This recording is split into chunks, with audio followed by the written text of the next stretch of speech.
want you to know and to encourage you, you do not have to make a disaster out of your home for this to happen.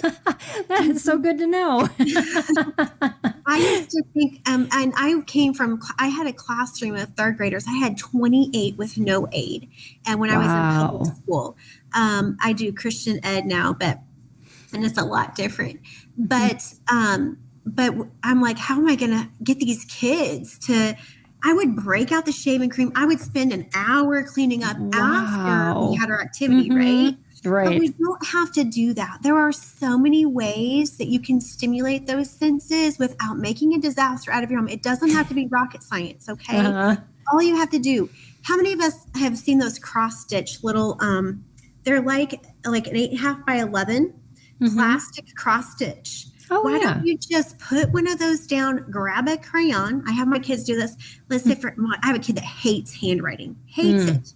Okay. That's just not how he's naturally been, but we still have to get through this, right? Right. So it's fun, and I don't want to make a mess of my house. So just I put his paper on top of that plastic cross stitch little template, and I put the handwriting paper over it, and I get a crayon for him, and he actually writes on that. What that does is that's stimulating those senses. And so he sees the crown's kind of bumpy, right? But he's getting the feel. He's still doing it. And he's like, this is kind of fun, right? You could do that.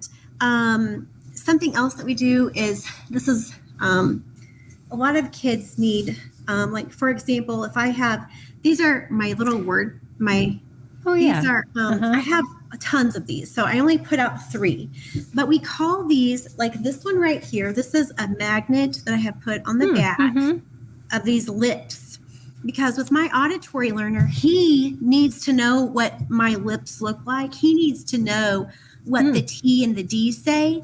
And so I show him this right here is my tongue tapper. If I can show you there we go. There you go. Tongue tapper. And it's a tongue tapper because it says t, t, t. The letter D is also a tongue tapper, and it says d, d, d. So I'm going to put that on this. This is just a cookie sheet, okay? Right. They're cheap. They're like $1 at Walmart. Right. So put the tongue tapper here. This is my smiling vowel. My smiling vowel says I. My smiling vowel says several things, but for today, I'm going to show your listeners how it says I. So this says I. And then my lip puffer says p, p, p. And my lip puffer also says b, b, b, and it's voiced. Okay. So it's a lip puffer, right? It's a lip puffer, p, p, p, unvoiced. It's a lip puffer, b, b, b, voiced. So see how we see it, we feel it, and we hear it. Right. Okay. And so if I have the word, let's say I have the word, I'll just put this on my cookie sheet.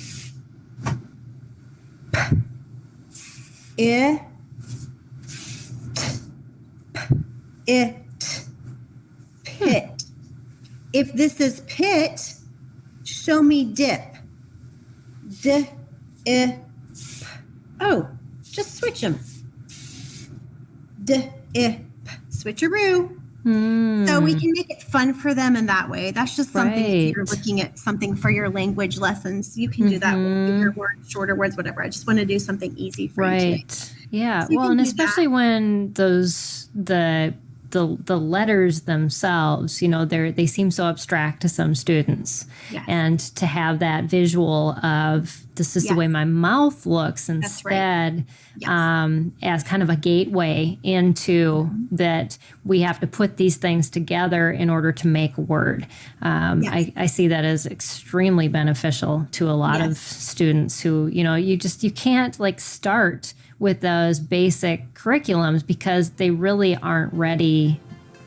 They don't have everything they need to start with, just where a lot of them start.